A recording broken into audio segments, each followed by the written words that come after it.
Wipe is here. Wipe is here. Escape from Tarkov 12.11 patch is bringing a wipe. That means older players are coming back to play the game, and a lot of new players are flocking to play because it is a perfect opportunity for everyone to play. It's a level playing field, clean slate. We all start from scratch, and why not, right? But there's a few things, or maybe a lot of things, Escape from Tarkov doesn't tell you. And I'm here to give you 8 more things that Escape from Tarkov does not tell you. My name is Ruben. I stream Escape from Tarkov during the week, on the weekends. I would love it if you guys come by and say hello, but let's get right into the video.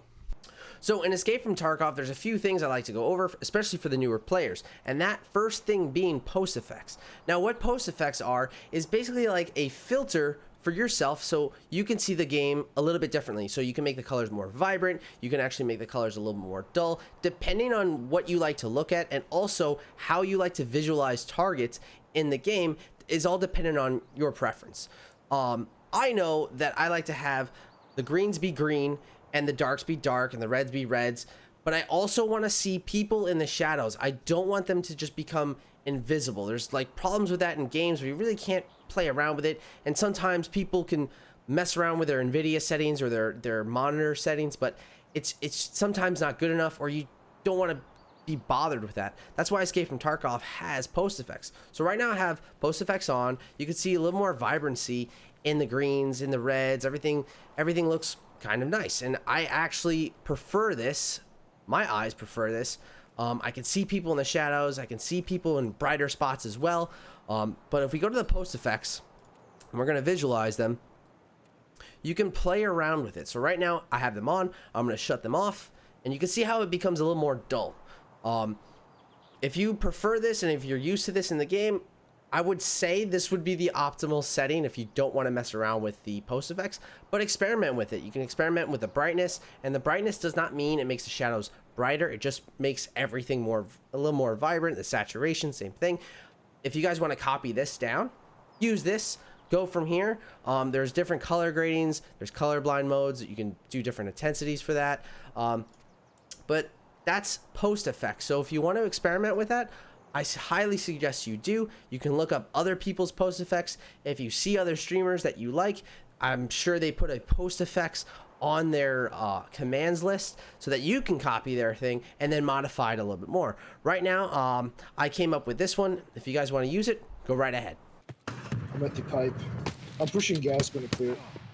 I'm pushing from pipe. What's going on? Dude, I thought I was on full auto and I died because there's a guy with the blue band. Where? Front of gas. Where? I died. All right, nade in front. Checking your fire rate is the next thing I like to talk about, and I think that's one of the more important things before you get into a PvP fight.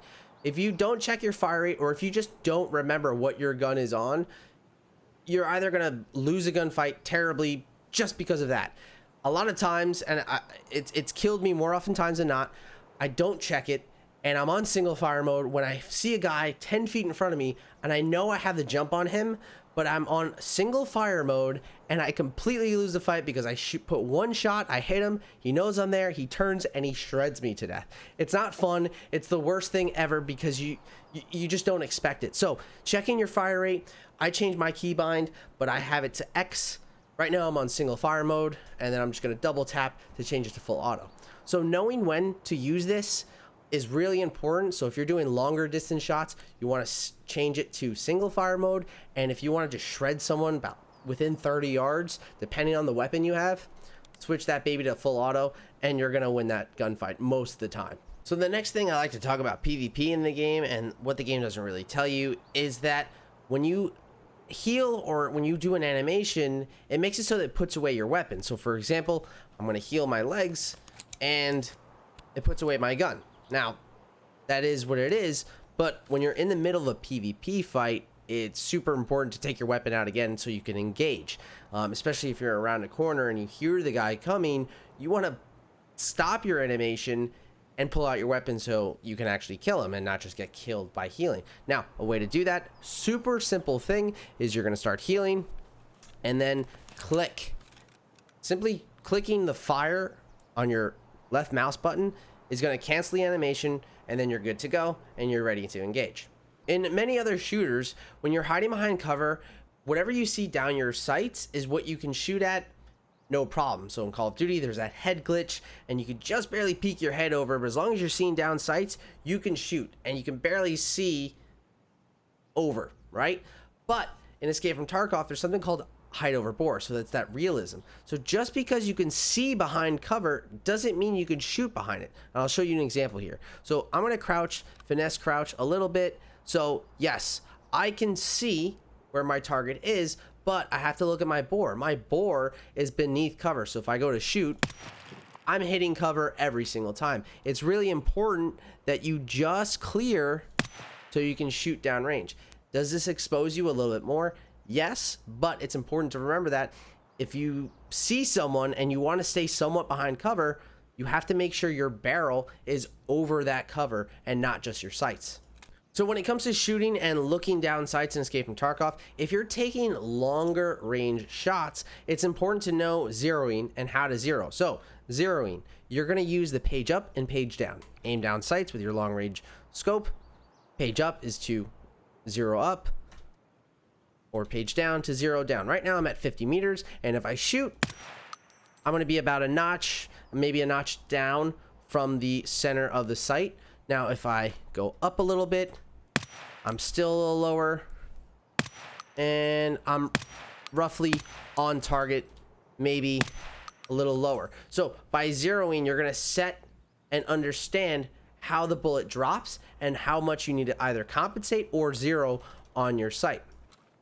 Now, when it comes to zeroing, it's important to know the velocities of certain ammunition. Right now, I'm shooting M995. That's a very fast bullet. So if I'm at 100 meters zeroed and I'm shooting 200 meters away, it's only going to go down 1 or 2 notches. But if I'm shooting M855, a much slower round, it's going to go down a lot. Slower bullet, slower velocity, it's just going to drop a lot harder, so you might have to compensate a lot more or zero a lot in order to get that bullet centered to your target. So the next thing in Escape from Tarkov that they don't really tell you is the maps. The maps in the game, although they seem really important to have and get right away, they're not that important. I don't know if they're going to eventually change this or they're just going to leave it how it is. But right now, when you buy a map, you can see certain sections of a map. Right now, this is interchange. It'll give you a basic idea. So you have like the top floor plan, the bottom floor plan, the basement. Basically, like, yes, it's useful in game. But to be honest with you, there's only a few maps in game. There's another one, a factory, basic, very basic maps, but they're not really important. And I don't know if BSG is going to change the maps in game so they're going to be more useful so you can pull it up and have a map on hand. But right now, the best option for you to learn the map and to have the map up so that while you're playing, you can see it is either using your phone or putting it up on a second screen. So this way, while you're playing, you can kind of get the orientation of the maps. If you go to the wiki or you just look on images, there's tons of maps that people have created or that BSG just released. That's going to be your easiest option to understand the maps and how the layout is in game. And last but not least, the most important thing Escape from Tarkov doesn't tell you is scavs and just the general AI in the game. I wouldn't say it's broken. People can argue it's broken. They're cracked. They will literally head eyes you after 1 or 2 shots. If you peek too long or if you stare at them too long trying to zero your own shot, they will head eyes you. They have this crazy intuition on where you're at. They have this crazy vision, and they also just can zero. They can just see through anything and know where you're at. Don't re-peek a scav. Always rotate around and get a better angle on them so that they can't shoot you. If you hear 2 or 3 shots at you and you peek the same corner, they're going to lay you out, and you're just going to look up in the sky and ask the Tarkov gods, why?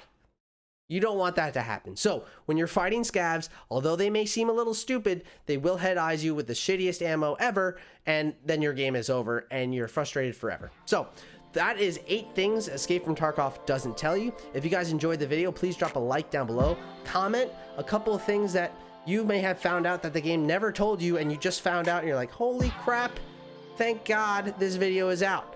My name is Ruben. I stream Escape from Tarkov in the evenings, during the week, and the weekend. Hop in and say hello. That's it for the video, guys. I'll see you on the next one.